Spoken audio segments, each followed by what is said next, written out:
Hi everyone, I'm here to make the conclusion about the 3 articles that I choose to this presentation, where the titles was Mysticism and Liberation, We Who Believe in Freedom and Ain't Gonna Let Nobody Turn Us Around. We could see the summarizing that I did in the previous PowerPoints, and the big question about this reading and reflection is how can we put our spirituality in action to promote social justice as Afro descendants?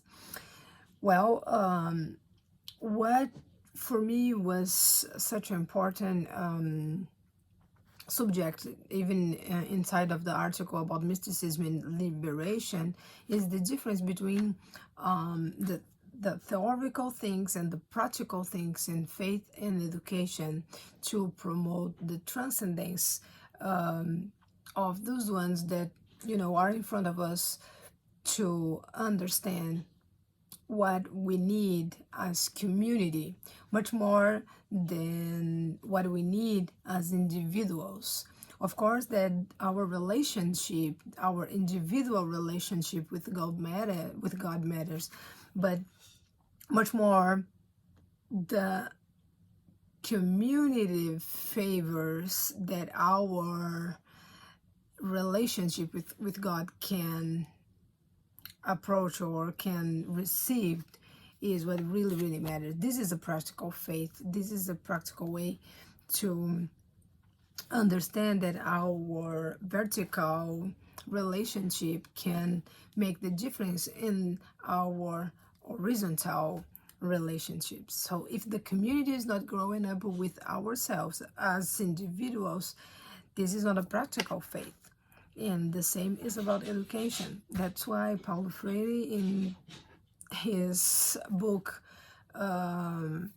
Pedagogy of Oppressed, talks about this exchanging between educator and students, and it is what makes the difference. When we can understand the context, the place where we are, the people who we are working with, and the needs that we have as community, and we can make some actions in favor of this transformation, this is what we could call as a practical faith or a practical way of education.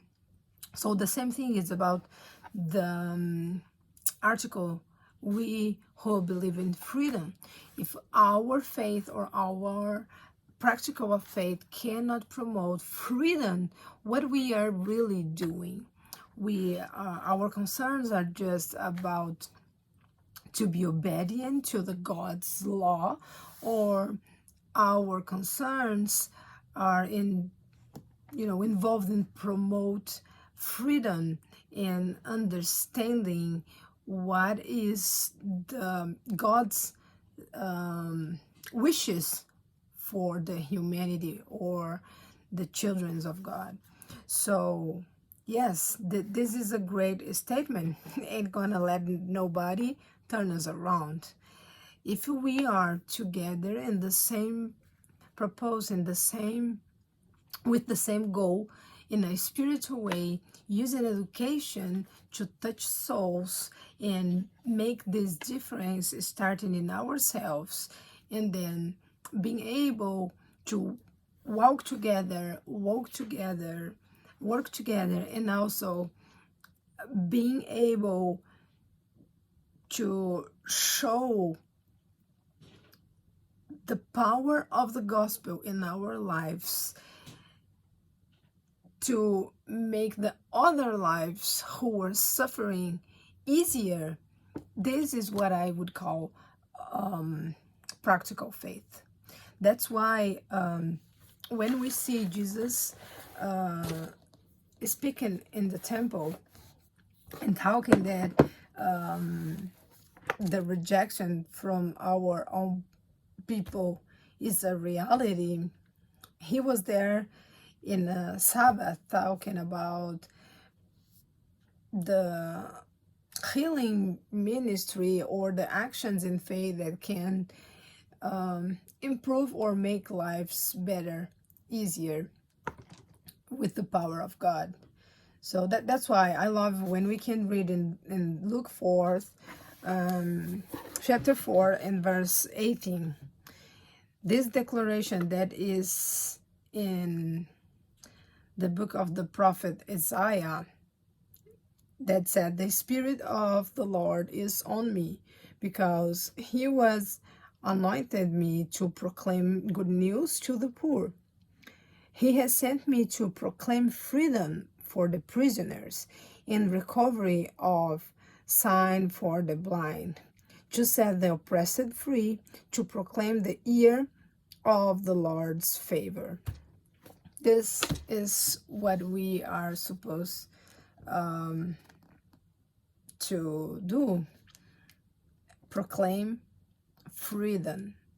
Proclaim this vision about what God wish for their children. It's not about to be slaves anymore, but it's about to be free in Jesus' name.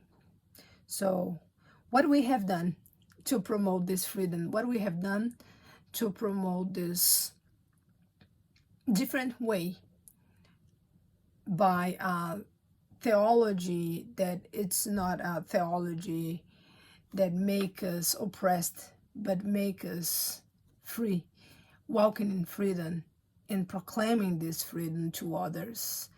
So that's why the Black theology and the Black theologians have made all the difference between the theologians, and even about the marches and the ways that we can find in the movements and with this kind of activisms that we can see with Christianity, education, and action. So what have we done to promote this freedom? This is the big question for me and for you.